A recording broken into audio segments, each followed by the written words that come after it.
All right, I'm super excited to share this idea today. Actually skipping my lunch to record this, which if anyone knows me personally, I don't skip meals. But today was just too good.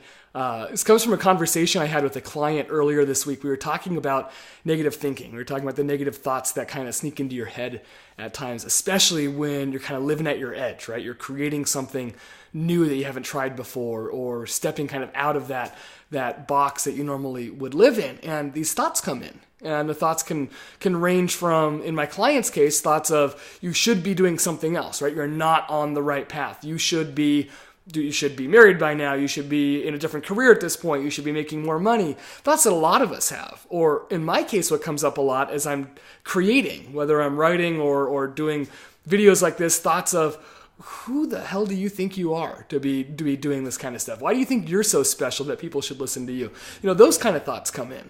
And we were talking about how to deal with this. And he asked me what I do when these thoughts come in. And I said, the big thing for me is recognizing that I'm not responsible for that thought. I didn't create that thought. If it was up to me, I wouldn't be thinking those things. And really recognizing that I didn't come up with this thinking, and that really it's my ego trying to protect me, trying to keep me safe. And he says to me, this is where it got great, and if you're easily offended, please keep listening and then write me afterwards. He says to me, yeah, just like when the Jehovah's Witnesses come by. And we started riffing on that and exploring it, and it turns out it's the perfect analogy. Right, I'm sitting at home on a Saturday, or I'm sitting at home on a Sunday. There's a knock at my door. And I go over, I open the door, and I see that I've got some kind of religious person there trying to tell me that I'm not living correctly, and it's probably going to stop me from getting into the big party upstairs if I don't change my ways. And I don't get upset when this happens, right? It's not my favorite. I didn't anticipate or hope for this interruption in my day. I'm not really that interested in listening to what they have to say, but at the same time, I recognize that they're coming from a good place. This person really believes that I'm in trouble, and that if I don't start living differently, things aren't really going to work out for me in the end. And what do I do? This is where the cool part came in. What do we do when those people come over? I listen politely.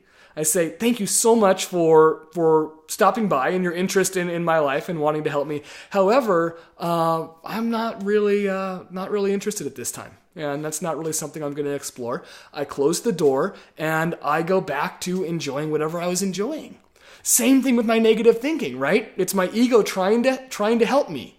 I didn't create these thoughts intentionally. I didn't decide I'm now going to start doubting myself, right? It shows up unannounced. It knocks on the door when I'm in the middle of something else. And the difference is between this real life example when someone comes by to try and convert me versus these negative thoughts that try and convert me from thinking I've got it together to, holy shit, I'm going way off track here. The difference is when we open the door and it's one of these negative thoughts on the other side, we invite it in. Come on in. Tell me more.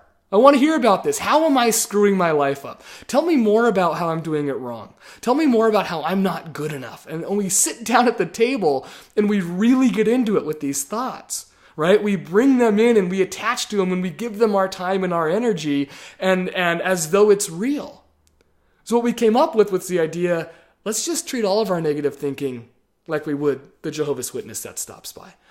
Understand that it's coming from a place of love. It's coming from our ego trying to protect us, but also understand that just because it's there at my door, I don't have to listen to it.